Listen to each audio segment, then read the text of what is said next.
Hi, I'm historian and author Claire Ridgway, and in today's episode, I'm joined by someone who brings the soundscape of the Tudor and Elizabethan world vividly to life. I'm talking to Jane Moulder, musician, researcher, instrument maker, and a founding member of PIVA, the Renaissance Collective. If you've ever wondered what music actually sounded like in Elizabeth I's court or in the streets and taverns of 16th century England, this conversation is for you. Jane and I talk about PIVA's stunning new album, The Faerie Round, music from the time of Elizabeth I, and how it captures the energy, elegance, and sheer joy of Renaissance music. We discuss how the group chooses and reconstructs pieces from the 16th century, how their extraordinary instruments, shawms, bagpipes, crumhorns, curtals, and recorders shape their sound, and why this album has been such a labour of love. Jane also shares what it's like to perform on instruments that she and her husband have actually made themselves, and the challenges of recording early music for modern audiences, and the research that inspires her work. It's a fascinating blend of scholarship, craftsmanship, and musicianship. And I think you'll love hearing how history comes alive through PIVA's music. So settle in. Here's my conversation with Jane about the Faerie Round.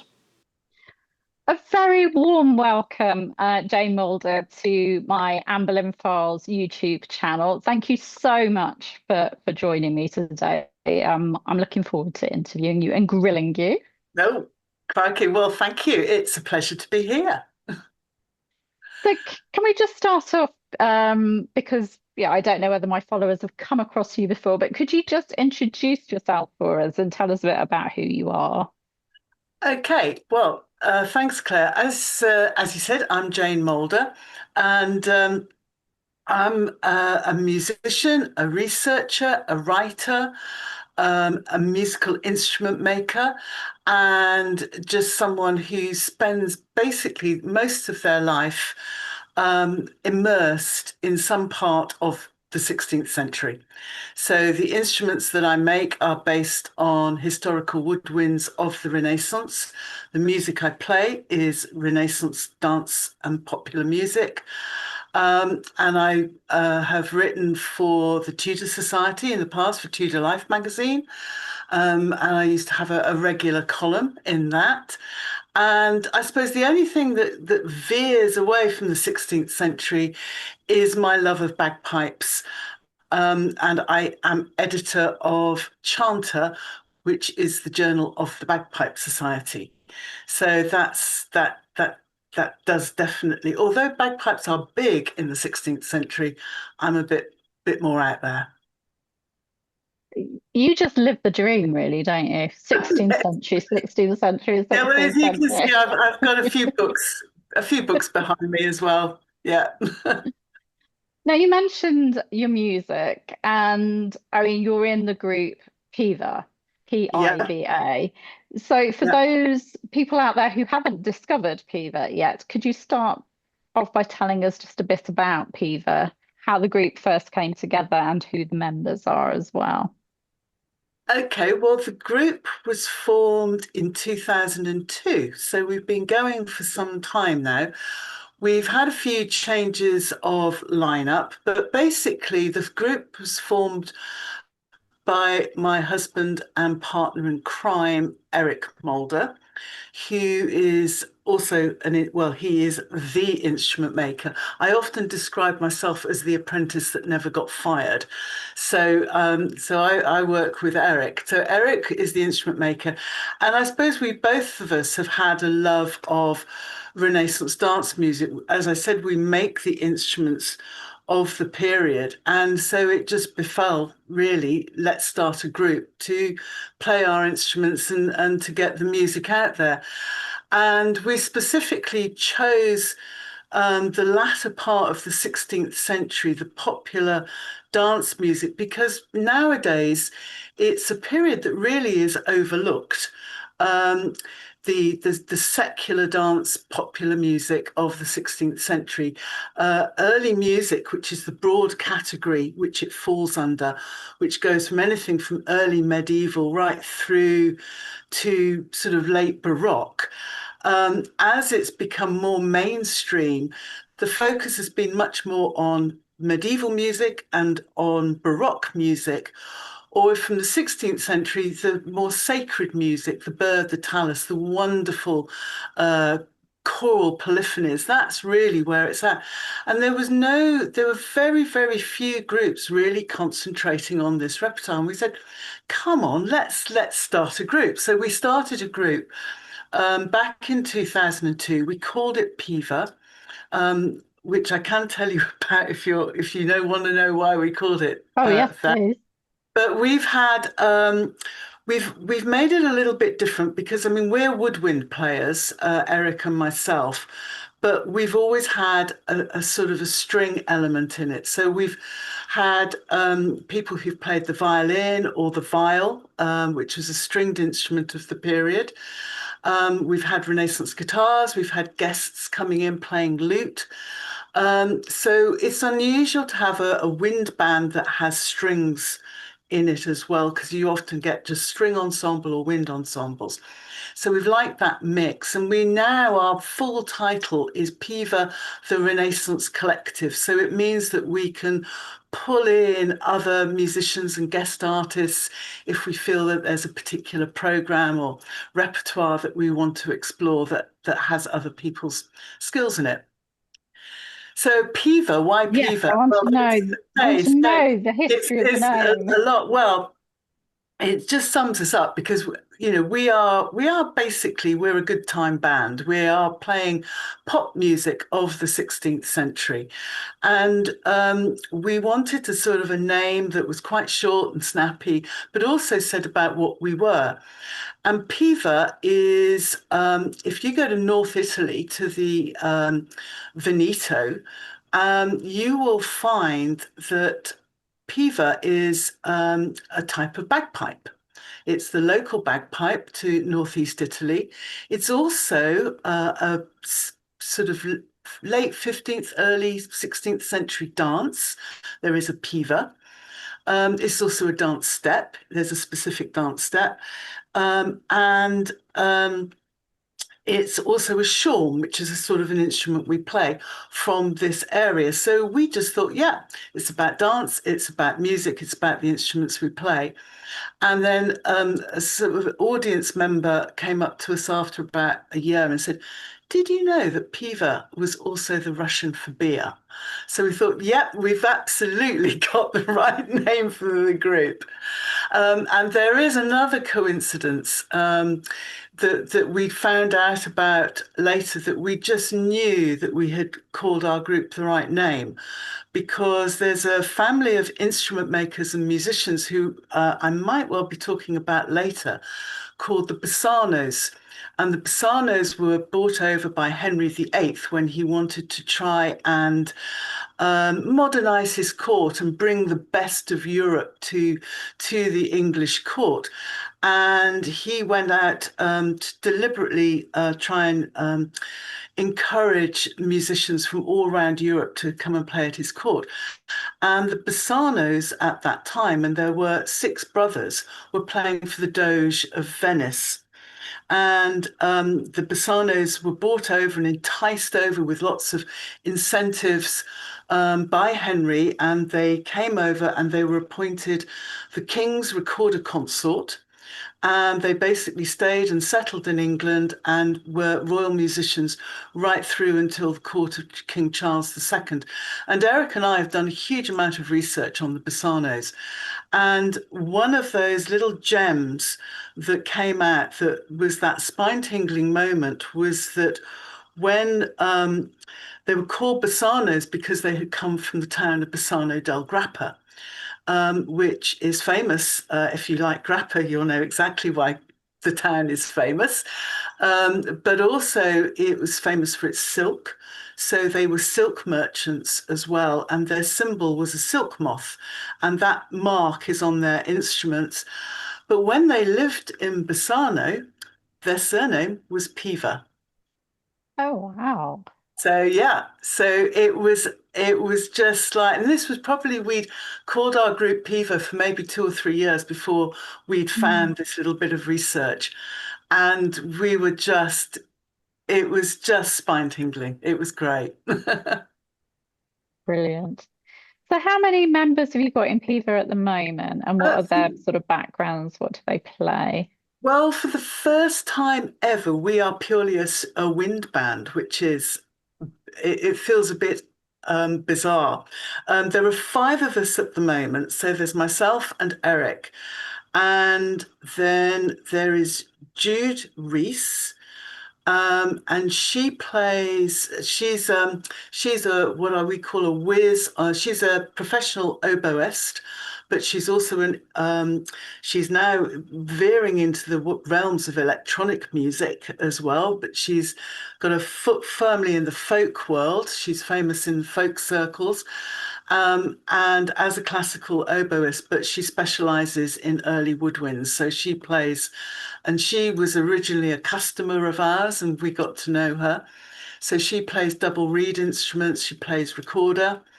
And then we have David Jarrett Knock, who again plays double reed woodwinds and recorders, but he also plays an amazing instrument called the cornetto, which is it's an incredibly difficult instrument to play and is it's the pinnacle of woodwind instrument playing. And it was in the 16th century, it was recognized that the cornetto was the elite of the woodwind instruments. And it's quite unusual, and it's classed as a woodwind instrument, but you play it with a brass mouthpiece, a very, very small mouthpiece.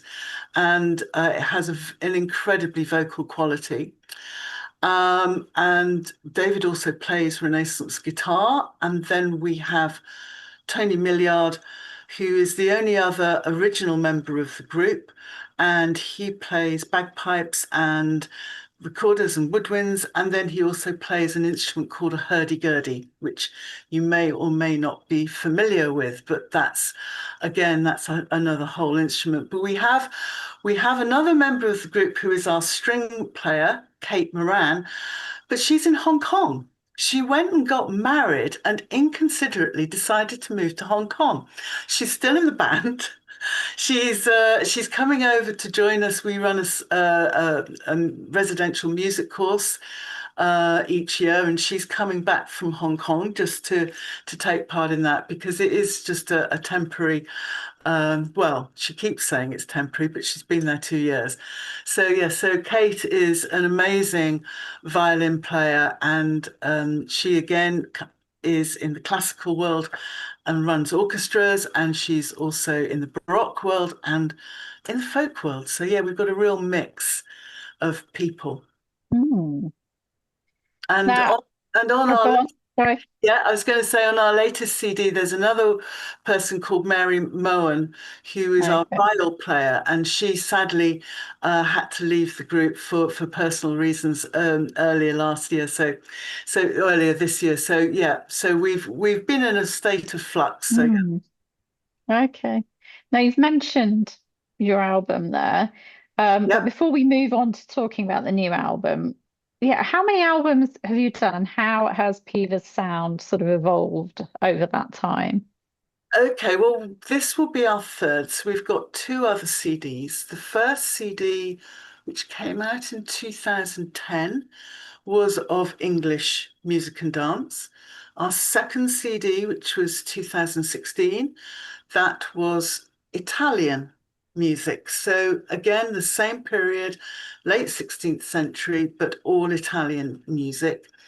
And then this our third CD is we've returned to England, our homeland.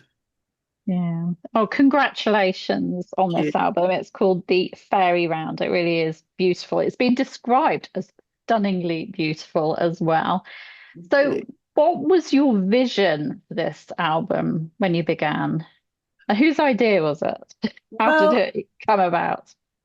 well, we did. I mean, this, as I said, I gave the dates of the CDs. So our second CD, the Morisco, was 2016, and the aim was to go straight in and do another CD straight away.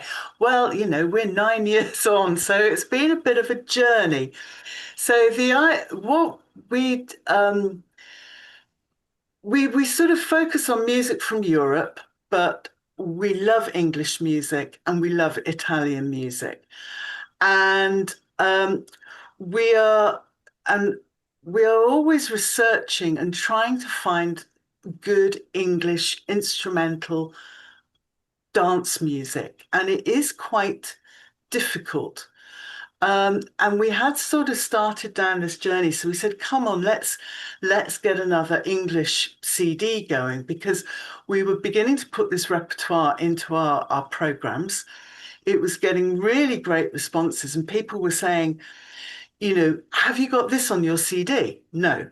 Have you got that track on your CD? No. So that really was the driver. Come on, we're doing all of this great music. We're making our own arrangements using this quite, sort of eclectic style with all these different influences coming in from, as I said, from the folk world, from the classical world and jazz and whatever. So let's try and do something with it and thus began quite a long story. So, but yeah, 9 years later, here we are. Yes. 9 years. That's like the book that I've been writing since 2012. Yeah. Oh. So the subtitle is Music from the Time of Yeah, Elizabeth I. And is it purely because the people kept saying, is that track on it? Is that track on it? Is that yeah. why you wanted to focus on Well, we this wanted to particular say, period? I suppose there's something about Elizabethan music that's really quite special to us. It Mm. resonates with us. I think from the point of view that this really was the height, the late 16th century was the height of the English musical renaissance. And there was there had been an English style, but it was still getting very influenced by Europe. There were a lot of European musicians in the Tudor court. Um, but it was really towards the sort of 1580s that it was saying, oh yeah, this is English music. This isn't England trying to be like Italy. This isn't England trying to have that Flemish sound or the French Burgundian sound that you had in Henry's time. This is English music. And it was quite a hit in Europe. It was like, and you start getting European composers and musicians looking to England, which is a real turnabout from what it had been in the 1530s and 1540s with Henry. So it's really the height of English music. England was very settled as a country. We weren't, okay, there was the Spanish, but we were quite a settled place. We had troubles, econ e the economy and the social life was undergoing, but it was undergoing change, but it was still quite settled. And I think that enabled things to really bed down. And Elizabeth herself had a huge influence over music. She was, without doubt, a music lover. She was a very able musician, probably far more able than her father, Henry. Um, and it's really clear that she had an influence over English musical style as well. And I think what we were trying to do was to sort of pay homage to Elizabeth, and I'm a big fan of Elizabeth. I think she's as a monarch and what she did and how she managed the political economic situation and all that was thrown at her. I mean, it's a bit of a personal one for me as well. So would you say that, Elizabeth's golden age, it really was a golden age for It English really music was. back in the day? I think it really was a golden age for English music. Yes, absolutely.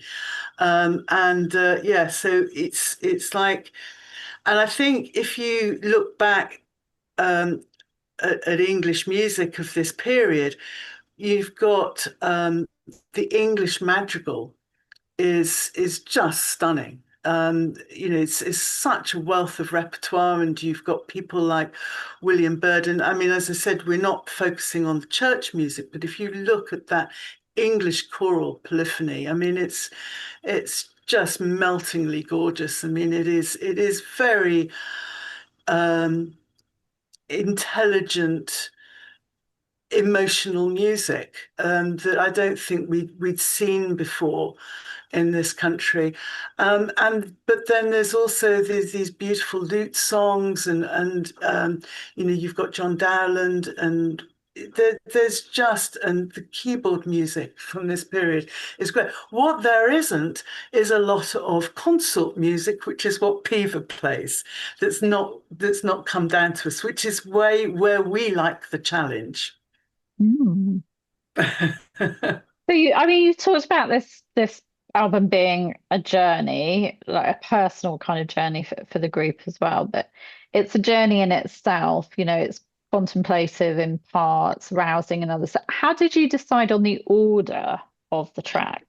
Well, that was all down to me. That's my job. The reason being is that it basically, I'm glad you picked that up because that was quite deliberate. And it really follows um, our format for our programs, for our concerts and presentations. Um, we like to there are a lot of different sounds in PIVA, the different oral sounds, because we have, as I've mentioned, some of the instruments which some of your listeners might not be familiar with. So I think people understand what a recorder is, um, and a guitar, Renaissance guitar, and but might not, and violin, of course, and maybe have heard viols. So they are what we call the low instruments, the softer instruments. But then we have these instruments called shawms and dulcians or curtals, and these are the louder instruments. These are reed instruments. So the shawm was the predecessor of today's oboe, and the dulcian or curtal is the ancestor of today's bassoon. So if you think of them as sounding like old oboes or old bassoons, you get the idea. And the cornet, this amazing instrument, sort of falls in the middle of them. It's this very vocal instrument that can be that sits above the soundscape of the recorders, but is below the shawms.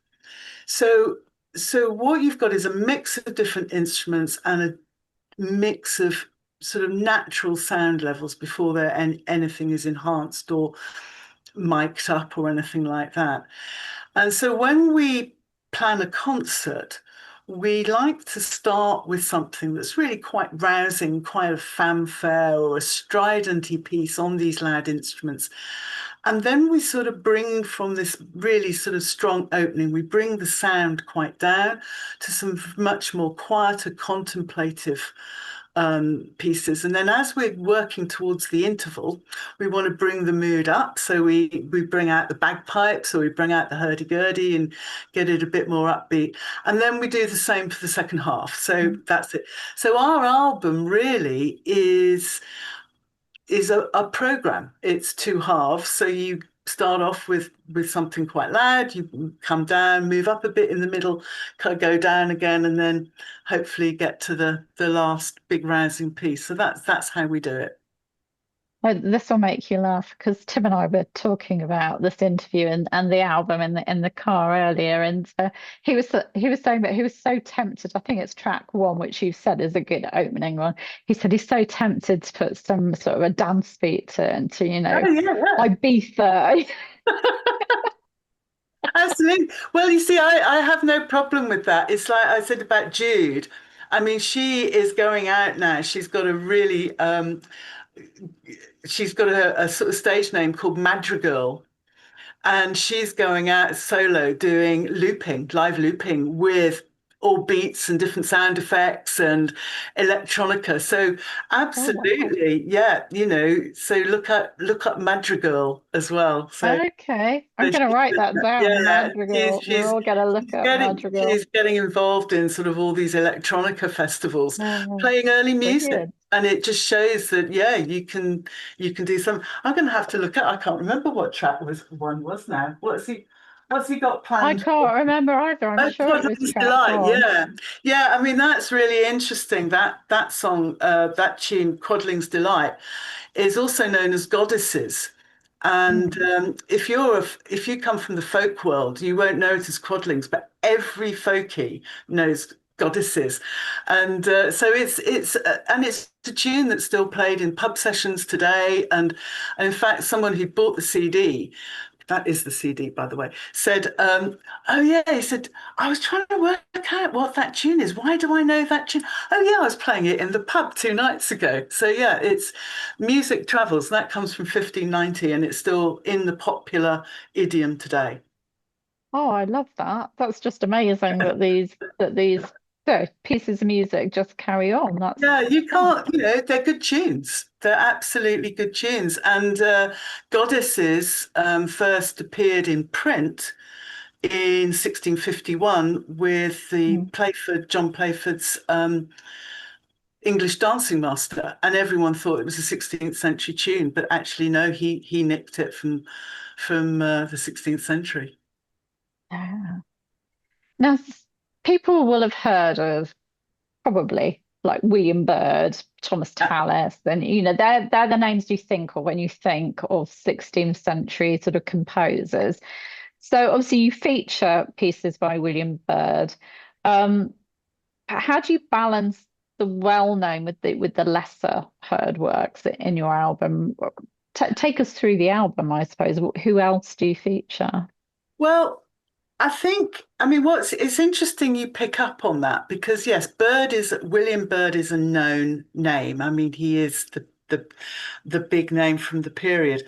Um, but the piece of music that we play by Byrd, you would not have come across. It's not a well-known piece, and actually, it was a keyboard piece, Monsieur's Almain, and it only ever appears as a keyboard piece. Now, I alluded earlier about it difficult finding the music for we're uh, for those who don't follow early music or understand what we're about. We're a consort band. So we're a small. Think of it like a small chamber group, if you like, playing music of this period. And on the continent, in Italy and all over France and in Flanders, there is a really good, strong printing industry. And all of this consort music for town bands and consorts is being produced. And nothing is being produced in England. So if you want to find out what instrumental ensembles were playing in Italy, it's really quite easy. There's loads of music being printed. And the same for Spanish and French and Flemish music, but not in England. And that's because Elizabeth I granted the monopoly to print music to William Byrd and Thomas Tallis. And not only to print music, but to print manuscript. So if you even just wanted to write out your own tunes, you had to draw your own staves or get music in from the continent or to get blank script in. And that's one of the reasons why so much lute song or keyboard music has survived from the 16th century because people could write that down. But there's a real paucity of this consort music. So yes, we've got William Byrd. We've got so there is some Dowland. So you would have heard of John Dowland with his madrigals and lute songs. So there are some consort pieces. So towards the 1590s, late 1590s, you're beginning to get some consort music being written and getting through this printing monopoly. Um, but It isn't until 1599 that there is the first collection of English dance music printed, and that was by Anthony Holborn. So, for people who do know the period and know the instrumental music, Anthony Holborn is a big name because it is the first collection. So, lots of groups play the music, but we like to ring the changes because, again, we're mixing this wind and strings, which isn't normal, and also we play a piece on crumhorns. And whenever we've performed this piece out in public, everyone is amazed that there's a piece of John Dowland, sorry, a piece by Anthony Holborn that can fit on a crumhorn consort. And crumhorns are those instruments that look like upside down walking sticks. They've got the bend round the end. And they've got a very limited range. And normally, Holborn is played on viol consorts or string consorts or recorder consorts. But again, we try to mix it up. So we're always looking for things that we can arrange and make our own. So yeah, the person who really features quite large on this is, I suppose, anonymous. There's a lot of anonymous pieces. But Christopher Tye is well known, again, someone who was sacred, and it's a piece I absolutely love playing, which is called Farewell, My Good One Forever. It is just the most, it's just a beautiful, beautiful piece of music. And I write about this in the CD notes that it was purported to have been played at the funeral of Elizabeth I. We have no idea. I think someone just thought, yeah, it's a nice title, sounds right, we'll put it in.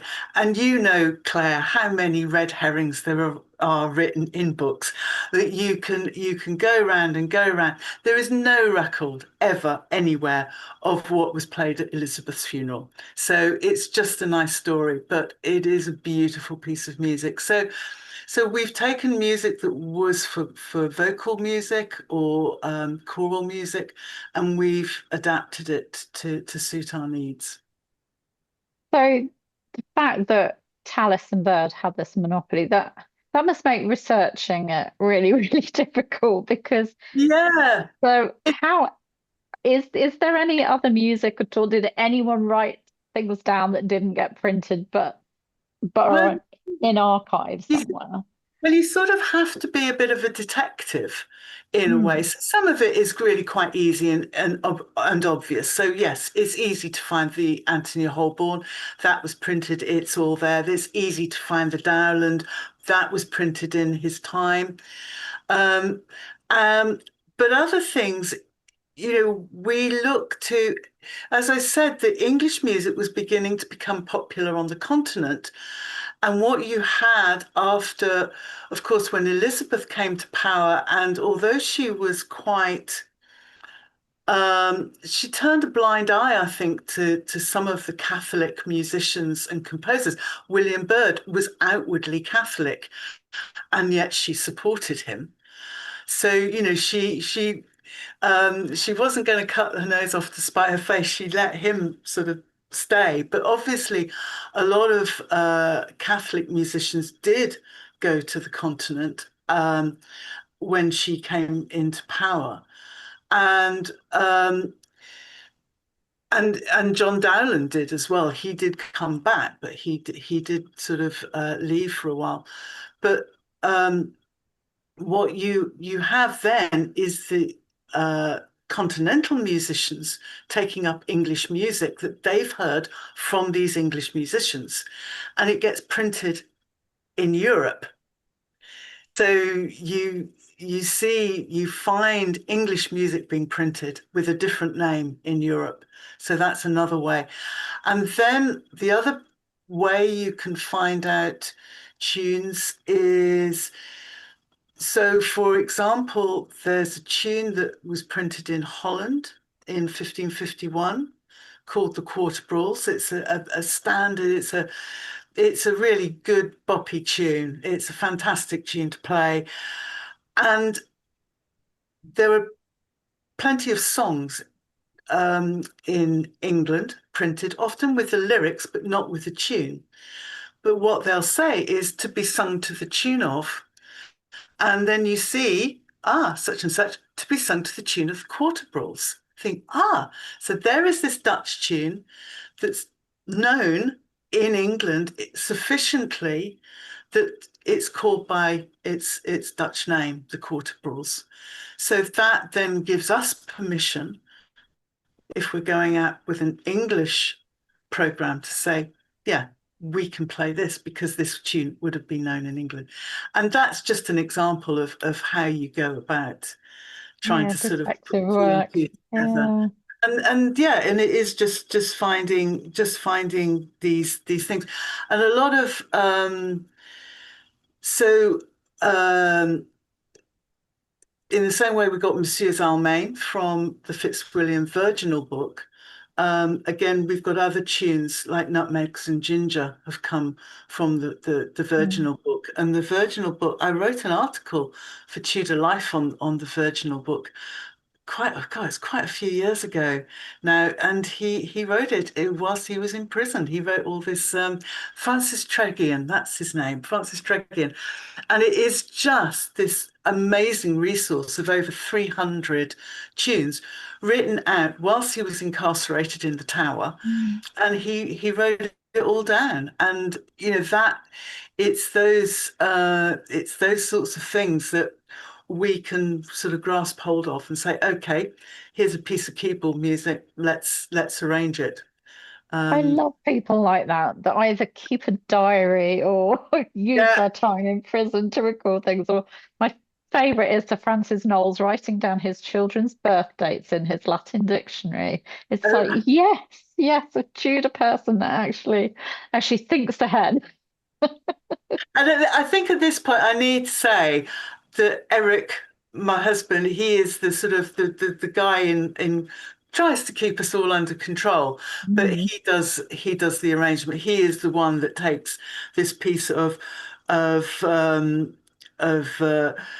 keyboard music or one line mm. like Quadling's Delight, and just says, right, let's come up. And there is, I understand now why Tim was saying about that piece, because there's a real sort of nice jazz break going on, and yeah, that's inspired. But Yeah. that's Eric that wrote that. That's not in the original. Oh, okay. So he's taking the chords that Yeah, yeah, there, and then okay, let's come up with a pattern. yeah. Okay. And I think this is what we try and achieve in PIVA. We're not playing the music exactly as it was written. Mm, We take the influences. So, I've said one of the members of the band, Anne, who we're still in contact with. She moved to Wales, but she was into jazz. I mean, she was a real late night jazz person, so she could bring a bit of jazz in. Jude brings a bit of folk. Tony was in a folk rock band, so he brings a bit of that in. And we've these the musicians of the 16th century absorbed their surroundings. They absorbed what they saw and what they heard. There were loads of Italian musicians in the English court, even and in Elizabeth's time, and she brought over from Italy Alfonso Ferrabosco. Alfonso Ferrabosco sort of developed the madrigal, and he brought it to England, and thus then we have the English madrigal as a result. So the English musicians were hearing this Italian form, and the Italian madrigal and the English madrigal are completely different in style. But the English wouldn't have probably up with that format had it not been for the Italians. So what we're doing in PIVA is saying, well, yeah, I love jazz music. I love blues music. Why shouldn't I bring that influence in? Because that's exactly what the the Tudor musicians were doing. And Eric said when he started the group, he said, I want to rattle the bars of the English music world, because some people play it very, very straight as written. And that's great. That has a place, but that's not us. We like to have fun with the music. And that's not Elizabethans either, as you said.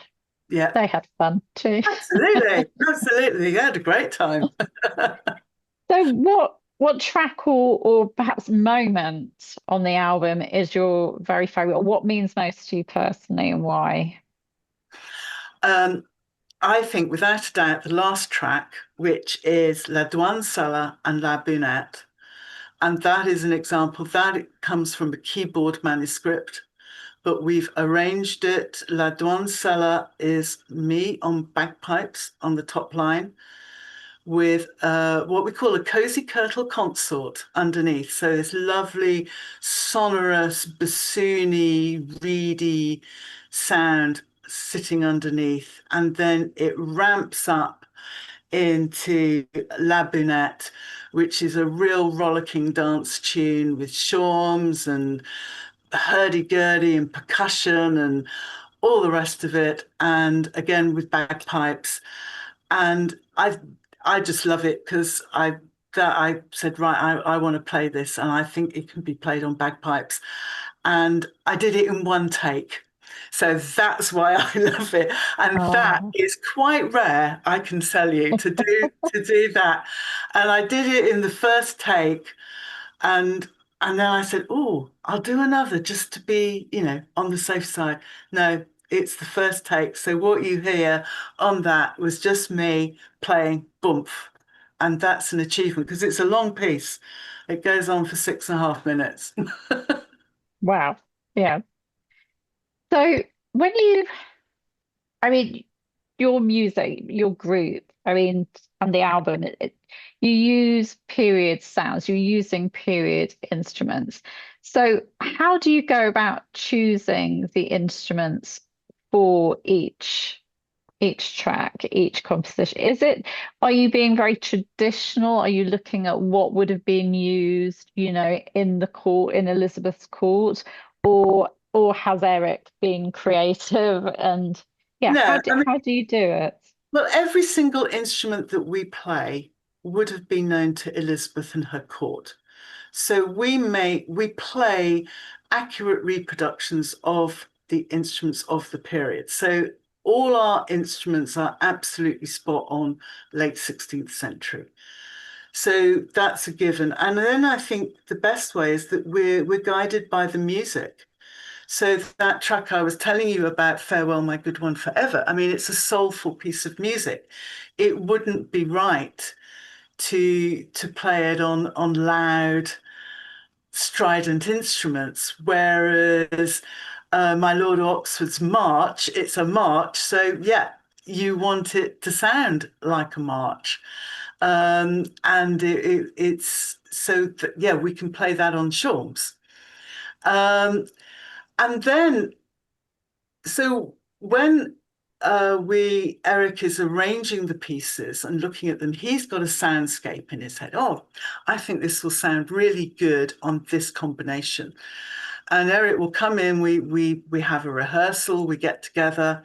Eric will come in and say, right, I want to play this, and Jude can play it on top line on this, and David can come in here, and Kate can play this, and Jane and Tony, you can be doing this. And then we start playing it, and someone will pop up, oh no, I think it's going to sound better on this. And then, and then a lively discussion ensues. And yeah, and so sometimes it might be different. And then sometimes Eric is saying, no, this is how I want it. This is the sound I want. Uh, and we go, oh, yeah. Oh well, we gave it a go.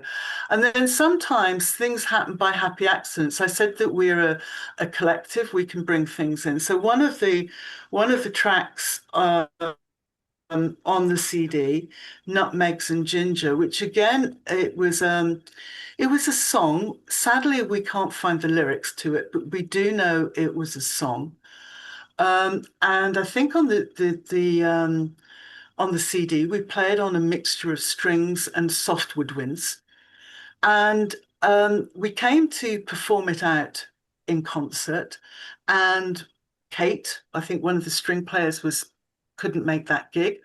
So we said, oh, okay, well, we've always played it with string on top. What else can we do? And then suddenly it became a curtal consort. We played it on all on Dulcians. And that has now become our favorite arrangement. So something that we started off thinking and had known and recorded as one thing, we now play on a completely different instrumentation. And we're evolving all the time. And even pieces that we've been playing, sometime we get an idea. I mean, there's one track on there, My Linda, which is uh, a piece by Anthony Holborn. We play it on what we call a mixed consort. So we've got strings and we've got woodwind. And we were just saying, oh, can we make a bit more of this piece? And then we suddenly start off with this really nice percussive viol banging the strings, not bowing them. And that was completely different to how you would have heard us play it maybe 5 or 10 years, which is one of the reasons the recording got a bit extended, was because time moved on and our arrangements moved on. We saying, oh, this is better than that one. So things that we'd already recorded, we re-recorded. I was going to ask why did it take so long? Because you started pre-pandemic, didn't you? Yeah, we started recording, although the aim was to get another one straight out after Morisco 2016. I think we were all a bit, oh no, let's just forget recording. It is quite stressful recording. Um, and so we left it a good couple of years, and it was about building up the repertoire and about, well, what can we put on, and what tracks would be work well. And then we started recording. I suppose it would have been late 2019. And then we all know what happened in 2020. So we had recorded quite a few tracks, and then the pandemic happened. So there was no music. There was still a concern with, and it wasn't just with PIVA, it was with all vocal singers and with wind musicians about, although the sort of, if you like, the main first phase of COVID had gone, you were expelling air. What was the impact? Could you be in the same room with other musicians whilst you're playing also, so we were very hesitant. And then I think we just lost a bit of impetus. I think, this is not unheard of. You hear so many stories that a lot of people just lost their mojo after COVID. And it's like, and then it was, the momentum had gone, and then it was getting it back. And then we said, well, actually, as I said, we've moved on. So some of these, because it was quite slow getting back after COVID, especially for musicians and finding places. I mean, when we started rehearsing, we had to hire. I mean, we normally fitted in a large soundproof room, but we said no, we're too close, and we had to end up finding and hiring a huge hall that we could sort of stand well apart from each other, and things like this. So it was quite difficult, and then it was a question of re-recording some of it, and then and then Kate moved to Hong Kong, and it was just like, and then you've got all the mixing and the mastering and the editing, and yeah. So, and then yeah, it's here, it's out. We're so pleased. What a relief. Yeah, So that means, well, it must mean a lot though to have gone through all that and it finally be here though. You must be yeah, so happy. absolutely. It's and what's really good is, I think you end up, because um as I said, recording is quite painful, Mm. because we play pieces. Some of these pieces we've been playing for 15 years. We know them like the back of the hand. We don't need to think about it. And go into the studio, and you're there with a set of headphones on. You've got a microphone in front of you, and then suddenly it's like, oh, this isn't sounding good. This is not what I want. This isn't the sound. This isn't the feel. And it's a it is such a pressurized process. So there's not only just the recording, but then it's the going through and it's the editing and it's the listening to Mm. it and it's the, is this right? And we had a rule that, that everybody in the group had to be happy. That we weren't going to release a track because what you tend to do when you listen back, you're always listening to, oh, did that, how did I sound? And so you're sort of, oh, that's great. Oh, I did really well on that take. That's great. And then someone said, oh no, well I'm not happy with that. I don't want that. And you go, oh yeah, that's my best take. Yeah. And so you've got to go through that, and then there's all the analysis and the mastering of it. So by the time the CD is actually released, as it was 2 weeks ago, you're thoroughly sick of it. You really are. Absolutely. I don't ever want to hear this again. But we actually finished it in May, and we got it back from the production company in July. So we've been sat on it for a little while, waiting for the right time to release it. And I just thought, well, I better just listen to it just to double check that everything is okay. And I listened to it, and I think there'd been sufficient time between, the final, that's it, it's going off to production and getting it back, that I thought, oh yeah, this is really good. I really like this CD, which I've not been able to do with sort of quite the same conviction as the other two. I mean, I look back and they're great CDs, but this one I think I think we're all really chuffed with it. Yeah, I'm always worried when I release a book that I'm going to open it and then find something glaring that I Yeah, missed or that, in absolutely. editing was Yeah, missed. And, I you know, know. Yeah, it's like I do this with my quarterly journal. You read and you read and you read and you proof and I think there's that moment where you have to go print, and then it's just like, oh God, yeah, is it yeah. be okay? Yeah, I think we're perfectionists though, aren't Yeah, absolutely. we? Now, you mentioned about how you and your husband, Eric, make historical woodwind instruments yourselves. How on earth did you ever get into that? What drew you to it and how on earth did it start? Well, we've both had sort of slightly different entry points to it. For Eric, he has a craft background, very strong craft background. So he has the skills and the knowledge. But he wasn't necessarily a musician. I mean, he liked music, but he was very much on the craft side.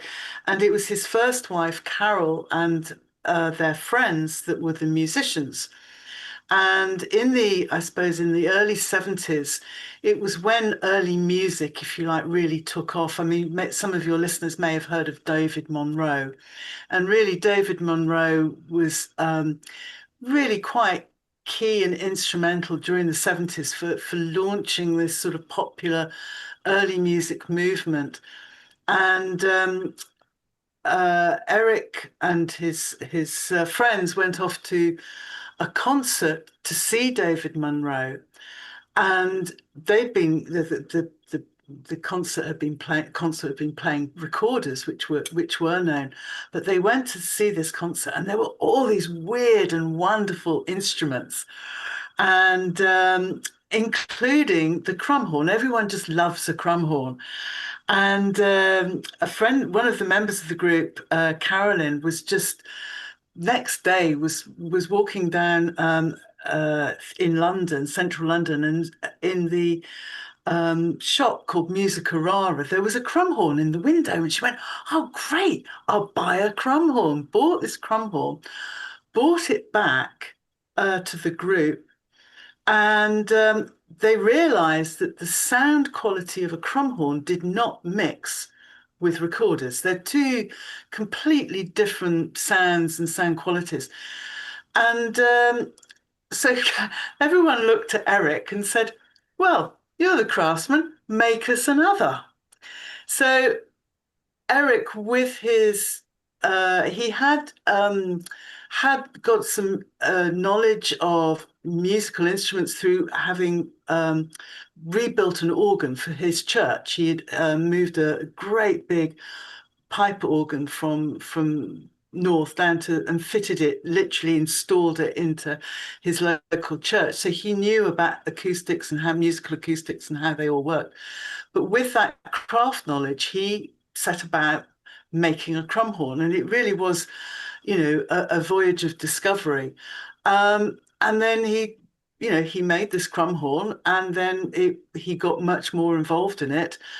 And this, as they say, the rest is history. And he went on from it, and it was crazy times when everyone was discovering things and making things, and Eric just took it from there. And last year he celebrated 50 years as a professional instrument maker, making instruments from the 16th century.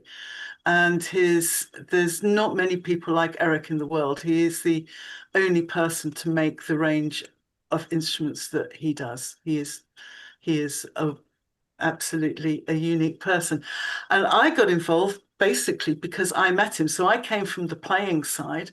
I was a musician, and it just so Eric was teaching instrument making at an adult education college, craft college, and I was with a music group on a music course, and they put the two courses together because they thought it would be a playing course with a making course, and we met there, and so and it's like, if you can't beat them, join them. So I've been I did have another profession at the time, but life moves on, and I said, right, that's it. And I started working with Eric probably about 25 years ago now, and so I work in the workshop alongside him. But yeah, so we work together, we play together, we play music together, and yeah, it's a and we do a lot of research. We bounce ideas off, and as you know, you need that person next to you to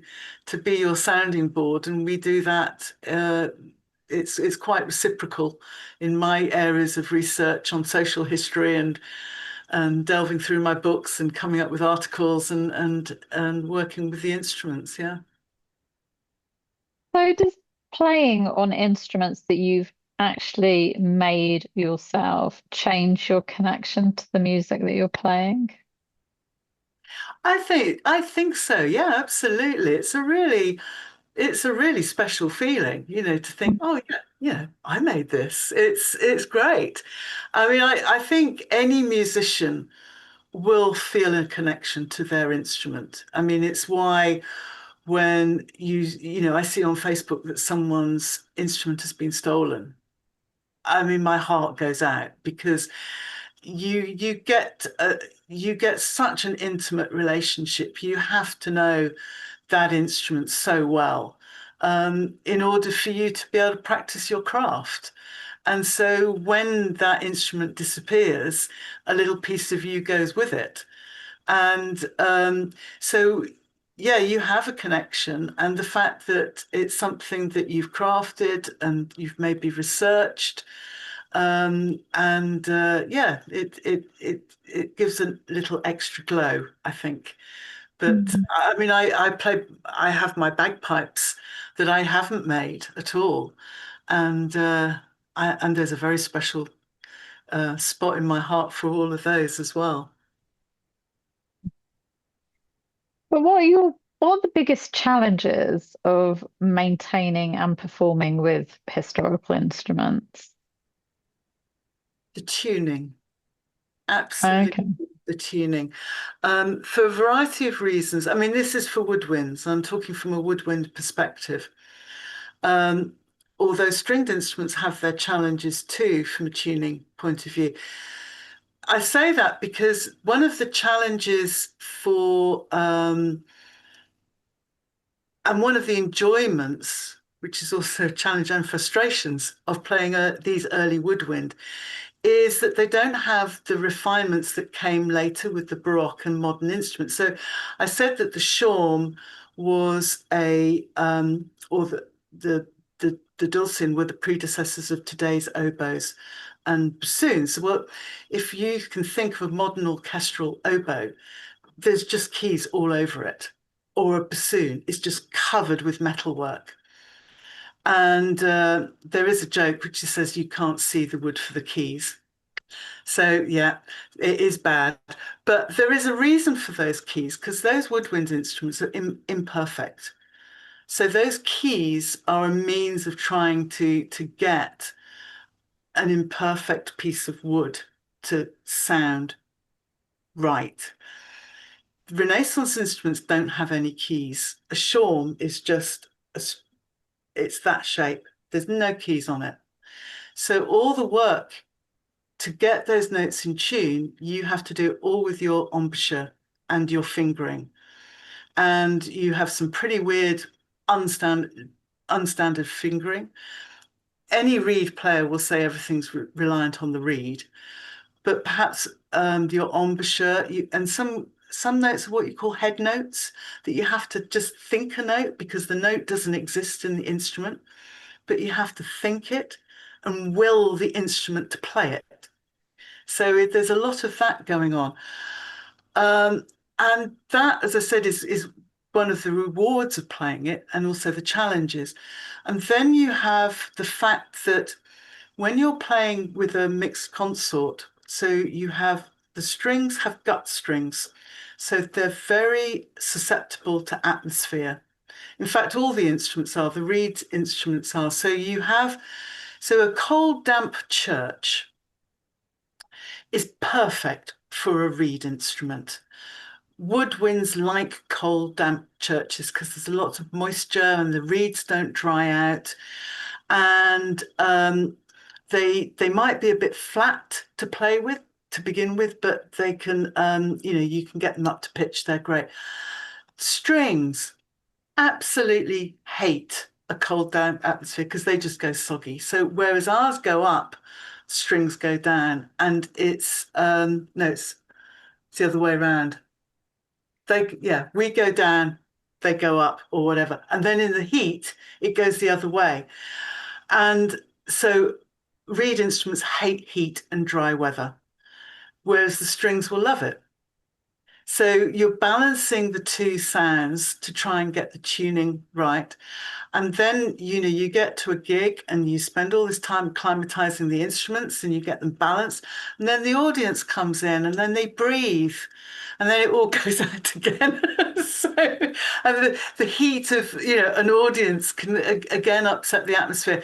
So, and you don't get those extremes with modern instruments. They're all, metal strings don't react in the same way. So modern violins are, a metal or wire, have wire within them. They're whereas the Baroque and Renaissance strings don't. So there's a lot more complexity to playing them from that point of view. And then, as I said, you have all the challenges with trying to get a good sound with using your own abilities, I suppose. And then, and then you have to get a consistent within the reeds. You have to get a consistent sound across all the reeds. It's you have to really play with your ears. If you haven't got a good set of ears, then you can't play the music really. All those are challenges that your 16th century counterparts had. Oh, They absolutely. playing those Absolutely. instruments, they Yeah. were dealing with those challenges too. So Yeah. that must also connect you with with the past, with Oh 16th yeah. century Yeah. And musicians. I think one of the privileges of being in PIVA and playing in a lot of historical venues is that we are in venues that we have a real connection with the music. And I think one of my favourite places to have ever played was Acton Court. And it's just an empty shell of a building, but it's oozes atmosphere, absolutely oozes atmosphere. And we go there and you're playing and you're just thinking, Henry VIII, this was built for Henry, for one night, 2 nights. Yeah, Henry and Anne Boleyn, yeah. Yeah. Well, apparently Anne was put in another building that's no longer exists. Oh, okay. Didn't stay in there. It was in the grounds. But yeah, so she would have been there. And then Mm. you're playing music from the period on instruments that Henry would have known. And with our instruments, our recorders are reproductions of instruments made by the Pisano's, made by King Henry, King Henry's recorder consort. So I don't know if you can see them at the back Yeah, there where my finger is. There's a very yeah, big recorder that's based on a Bassano recorder. yeah. So, we're playing these instruments in spaces that Mm. would have heard this music before, and there's a I mean, I'm sure there's a resonance. And do you think the audiences get that feeling as well? Oh You know, yes, how do they respond to, yeah, it must be amazing as an audience member to go and see a group who are playing authentic instruments, authentic compositions, the sound, and in a historical place like that as well. That must be so yeah. special. Oh yeah, oh, absolutely it is. I mean, I know because I am that audience member as well. I mean, I do the same. And it really is. I mean, the venue is great. I mean, the one, we've played in all sorts of different venues, but modern sports halls don't do it for me, I'm afraid. They just don't have the same. Mm. I mean, No, not the same it's atmosphere. great to have live music, and we love playing because at the end of the day, it's the audience reaction Yeah. is usually pretty, amazing. But Mm. yeah, the venue just so enhances, and absolutely, we play quite regularly at Little Morton Hall, which is this iconic black and white Tudor building. And in the summer, we've played concerts in the courtyard, and there you are, just surrounded by this wonderful Elizabethan wonkiness, and on a cobbled courtyard, and with swifts flying overhead, and Mm. it really is. It's just amazing. Yeah. Now I want to turn to you and your work sort of as a researcher and writer. Um, I'd like to know what kind of topics or discoveries have excited you the most when you've been researching early modern music and dance. Um, I think it's I think it's about overturning common perceptions. Hmm. I like I think one of the things I love to do is to bring the period to life. And I like putting, certainly when we present a concert, it's we don't just play a piece of music. We don't just say, oh, here's the next piece. Because it is a bit of an oral onslaught if you're not used to the instruments. Some of them are quite loud, quite strident. So I build up a program of and I use my research to enhance the program. So and hang the pieces of music on the script, if you like. And in doing this, and also it was especially so for when I was writing for Tudor Life. Um, I would come across, I could get all my books out and line them up and then whatever, and just say, actually, no one's really thought about this. This isn't right. This can't be right. And just using the knowledge that I've built up, and I'm sure it's the same for you, Claire, that you have all this knowledge, and my field is a lot narrower than yours. You have quite a wide field of knowledge. Mine's quite specific. And so you just think, no, it wouldn't have been like that. That can't be right. And just blowing those myths that are just there's a lot of lazy writing and a lot of lazy, well, not even research. There's a lot of lazy plagiarism that people will come down, and sadly, a lot of it is on the internet, and that people just see a fact and that's it and regurgitate it. And so it is coming up with those ideas and thinking through an issue. But it's also about putting all of that into context. And I think, you know, I'm a dancer. I love going to live gigs. I love dancing. I love music. I have music on all the time. I've got a wide range of interests in music.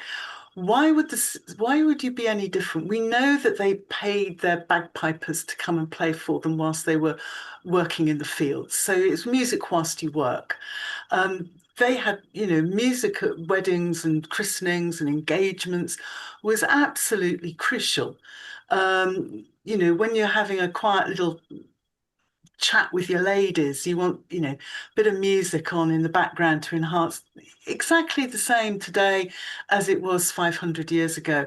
And it is about taking those things and putting that into context and then finding that little bit of snippet of information that confirms, yeah, I was right, or finding another quote and going back as far as I can do as an independent researcher, going back and finding an original source and or just really interpreting a bit of information that's become standard or overlooked and saying, someone's missed that or not thought that through. That confirms that. So it is about bringing it to life.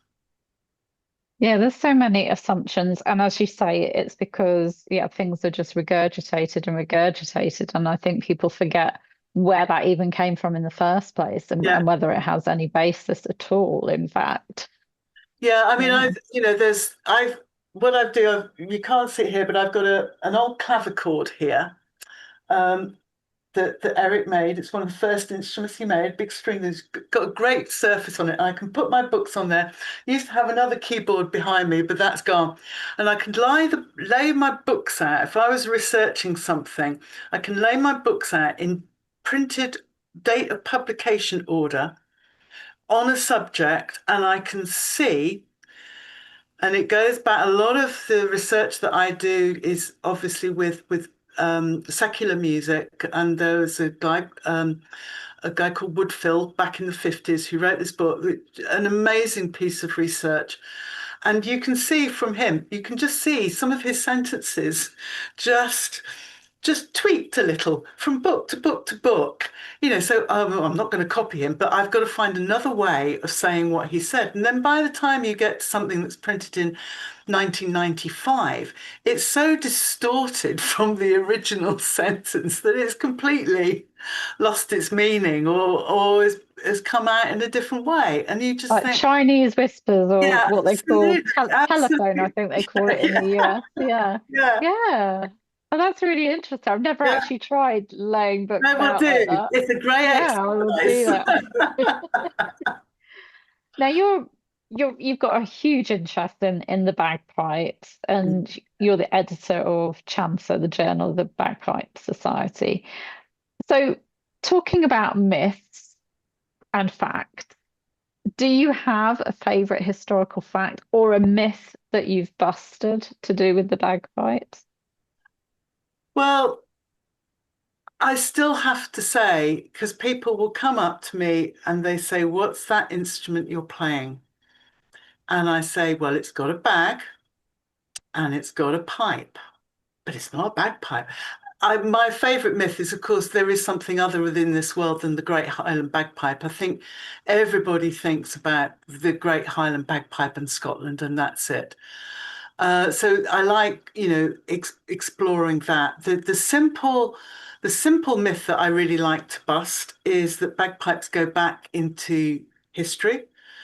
That due to a mistranslation, those old academics again, and the same myth being regurgitated, it is absolutely accepted now that there was a mistranslation back in the 19th century or even earlier.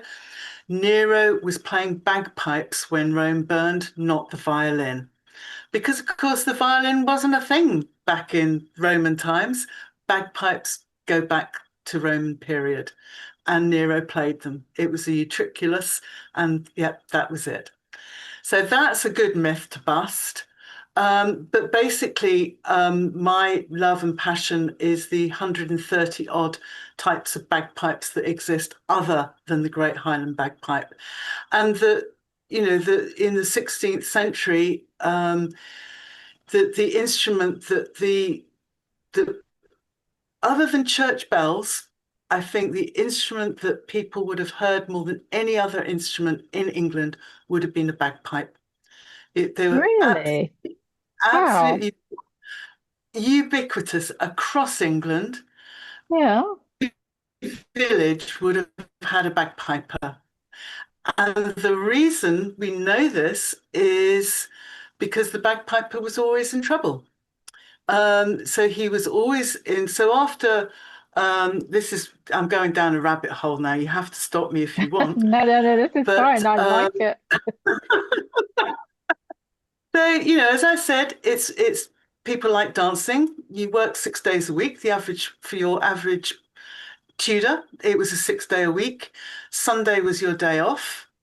As we're starting to get towards the end of the 16th century, you're getting the rise of Puritanism, much more strictly religious. You have to go to church. And music and dancing began to be forbidden because it was frowned upon on the Lord's Day. But this is the one day off a week. We are going to carry on dancing. So they ignored the law. The village would get a club together, get the local piper, pay him his money, dancing on the village green. Church court records are just full of bagpipers being fined on a Monday because they would be sent to court. You were playing on the Lord's Day. Villagers would pay the fine, and then it all happened again the next week. And there's just a fount of knowledge in church court records and in civic records as well, and great things about that. The piper in his defense said, no, well, the villagers actually went and got me a stool because I was tired from playing for so long. So, and there's some fascinating stories of. There's a village not too far from where I live, which I love telling because the villagers hated the local priest. And so what they did is they got the bagpiper to come and play the bagpipes whilst he was preaching the sermon in the church. And all the village, the church congregation just got up, moved to the back, and started dancing whilst he was still preaching. So he got heavily fined for that one. And then not to be outdone, they said, right, we need a new tactic. So they found out that the priest with his family liked to sing psalms. So in this period, the singing of psalms, singing was a really popular pastime. And singing psalms was very much a thing. And so the priest apparently liked to sing psalms with his family at 5 o'clock on a Sunday. So the villagers got the piper to go and play outside his window every Sunday at 5 o'clock. Now, that I think is just brilliance. That is.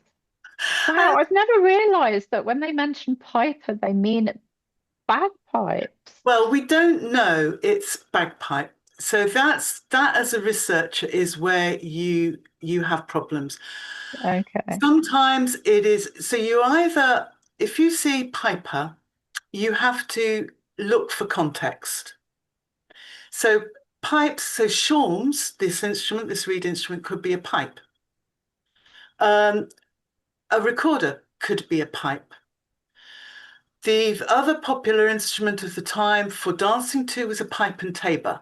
So you have a 3-hole pipe and a little drum, a tabor drum, which you tap the rhythm out. That could be a piper, but they're called taborets. So you'll see a tabor player or a taboret. But it's context. So if you're looking at a record for a group of waits, the civic band, the civic town band, or in court, the chances are if it says pipers or four pipers or plural pipers, it will be shawms or recorder is. If you are looking at dancing on a village green, you are talking really only two instruments. You are talking bagpipes or you're talking tabret players. And then usually you would have tabrets. So yeah, you do have to put everything in context. Okay. Um, but very often you'll find one reference to a piper and then you'll see later on it says take your bagpipes or something like that. And you think, oh yeah, definitely bagpipes. Okay. But it was, I mean, we just do know that it was, we don't have the genre of art that they have from Flanders. But you look at Bruegel, you know, you look at all the Bruegel paintings of the same period, 1560s, 1570s. No, the kermis, the village fetes, which are our church ales, the equivalent of, or our wakes festivals, they're the same as the kermis. All these Mm. Bruegel paintings, every one of them's got a bagpiper in or two. Every wedding celebration has got a bagpiper in it. It's the instrument of the people. And you know, you're a one-man band. They could only afford one musician, perhaps. And because you've got drones, you've got, you know, you are very much a one-man band. You've got that Mm. full sound without needing anything else. You can be heard over people chatting and dancing. Now we're all going to be signing up to join the Bagpipe Society. That's fascinating. I never realised that the bagpipes were so Yeah. huge in that Oh, time. absolutely. Wow. Absolutely. Yeah. Yeah. Major Okay. instrument. And Okay. Now I'm going to put. Sorry. Go on. Go on. I think You were it going to still say is, and that. you still see that in, Oh yeah. you know, in some cultures today, and in Yeah. Greece, and yeah, I mean, it's very much. I mean, it's like a lot of you know, traditional instruments is undergoing a revival, um, because you know, for various reasons. I think this is why I find it fascinating.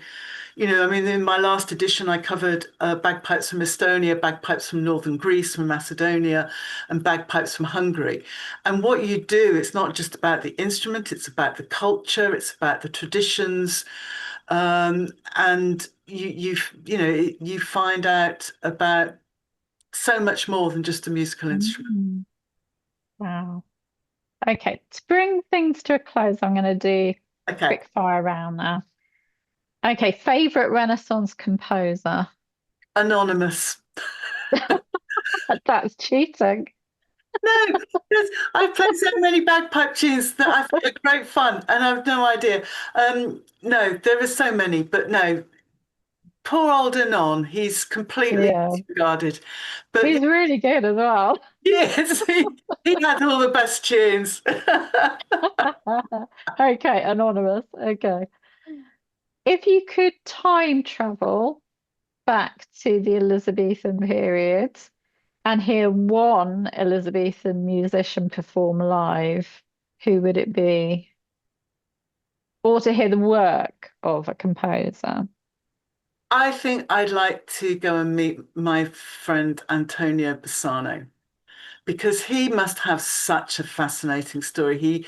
He worked for the Doge. He was an instrument maker. He was a musician. He was a really good negotiator. He got a really good deal with Henry to come over here. He moved first of all into Whitefriars with his brothers. He set up there. He then moved out. He made good, and he moved out to Kent, and he was upwardly mobile. But he worked for Henry. He worked for Edward VI. He was in Mary Tudor's court, and he was in Elizabeth I's court. So he was a royal musician. His instruments were described more beautiful than any jasper. I mean, you know, I want to go and meet him and have a say, how did you do that? What's your secret? So you'd have him round for dinner then, because I I suspect always I would. like Yeah, to ask that as yeah. well. I think Who else Eric though? and I would. I think a really Two good. more. If you had two more. I think Who a would really you? good dinner party, because I liked it giving dinner parties. So you like to get Mm. a mix. And I think my friend Elizabeth, because she would have heard his music, Hmm. and I would like Will Shakespeare around. Oh, Because one likes to have connections because Antonio Bassano, we know that where he lived was just round the corner from Shakespeare. As I said, they were a family of brothers, and Baptiste Bassano was the father of Emilia Bassano, who was the Dark Lady. And the Dark Lady, because she was Italian, of course, and she married Nicholas Lanier, who was also a musician at Elizabeth's court. And I think, there is this amazing woman, there is this amazing poet and playwright with this amazing knowledge, with a fantastic musician and instrument maker. I perfect. think that would be a really good dinner party conversation. Definitely. Okay. Favorite instrument to play and favorite one to listen to? Well, I don't think you're going to have any surprise when you say when I say bagpipe, but Hmm. I have 14 bagpipes. And I am thoroughly at this particular moment in time enjoying exploring a new bagpipe to me. It's a reproduction of a bagpipe dated to 1710 from an area around Limoges in France called the Grande Cornemuse à Miroir. And it's a big pipe, which translates as big bagpipe with mirrors, and it's all inlaid with these amazing mirrors, and it's a big bagpipe with a colossal sound, and it's just amazing. So that's my instrument. But to listen to, I love piano music. Not early music, I mean, Nina Simone, Keith Jarrett, Chopin, it's just, I think as an instrument, you've got so many sounds and so many styles and so many different varieties of music that can be played on it. And I can't play it for toffee. So yeah. Okay. Favorite modern band or performer? Oh, that is so difficult. I don't have one. I can't begin because I love blues, I love jazz, I love rock, I love early music, I love classical music, baroque. I can't begin. But if I was choosing early music, I think La Peggiata from Europe, a French group, La Peggiata, is just amazing. And Pifero, which is an American band, which is very similar makeup from our band. Um, we've very much inspired by them. Um, Jazz, Nina Simone would definitely be on my dinner list as well. And oh, I could just go on. I could just go on and on. So I'll stop there. Oh, thank you. So after the Faerie Round, what's next for PIVA? Have you got any live performances or future projects on the horizon? Well, we've got Christmas What are you coming up up. to? So we've got Christmas coming up. So we've got a few. We're actually quite quiet as a group. It's got a bit more difficult for us since COVID. I think audience habits have changed. And music promoters are a bit more wary. People aren't going out in the same way or leaving it to the last minute. And we are niche. We aren't we fall between stones because we are this popular music group. So we're not high end early music and we're not folk. So we are a difficult band. We're great with people where we've played. People say, "Oh, we want you back." So we're quite quiet on the concert front. but we've got Norway. We're going up to Norway. We've been there a few times. We've been invited back. But what I'd really like to do is to stage some concerts. This is what I'm working on now. I've been mentioning the Bassanos. Um, I'd really like to hire Whitefriars, where Bassanos first settled when they came over, and there's a great room up there that is for hire. And I think doing a Bassano location specific tour would be great because there's a Bassano that's buried from the 18th century in Lichfield, um, in Lichfield Cathedral. And his tomb's amazing. He's got a beautiful silk moth, still with his silk moth motif. And just all these different locations in Kent where Antonio moved out to, and finding places that the Bassanos lived and worked and do some sort of really, and that's a good cross between our Italian repertoire and our English Mm. repertoire to bring those in. So that's what I've got cooking in my brain at the moment. Okay. And I will be sharing links, but where can people get hold of the Faerie Round? Okay, so we have a website which is piva.org.uk, or we are on Bandcamp. So if you go onto Bandcamp and um, type in PIVA Renaissance, there are quite a few PIVAs because PIVA we found is a bit like for an Italian saying it's a musician. So if you're a PIVA, you're a musician. So one of the places we played in Italy, we've been to Italy and played in this area, and there was a whole telephone directory, about 3 pages of PIVAs. It's like, what? So we played a PIVA dance to a Mr. PIVA, who was the mayor of the town we were playing in. So yeah, so if you Google PIVA Renaissance, you'll find us on Bandcamp and you'll find us on Google. So yeah, and we're holding back putting the Faerie Round on iTunes and Spotify for the moment until Okay. we've got our CD sales. Mhm. But you can find our earlier recordings on iTunes and Spotify and Deezer and all the other sort of streaming platforms. Okay, thank you. Oh, thank you so much, Jane. This has been a pleasure. I've learned so much. I'm now going to go down a rabbit hole with bagpipes, definitely. Absolutely. Well, So yeah, thank you. I can carry on with you if you wish when the recording stops. Yeah, yeah. Thank you so much. It's been really, Okay. really lovely. It's been a true honor. Thank you. Thank you. Thanks, Claire. Thanks. Brilliant. Bye.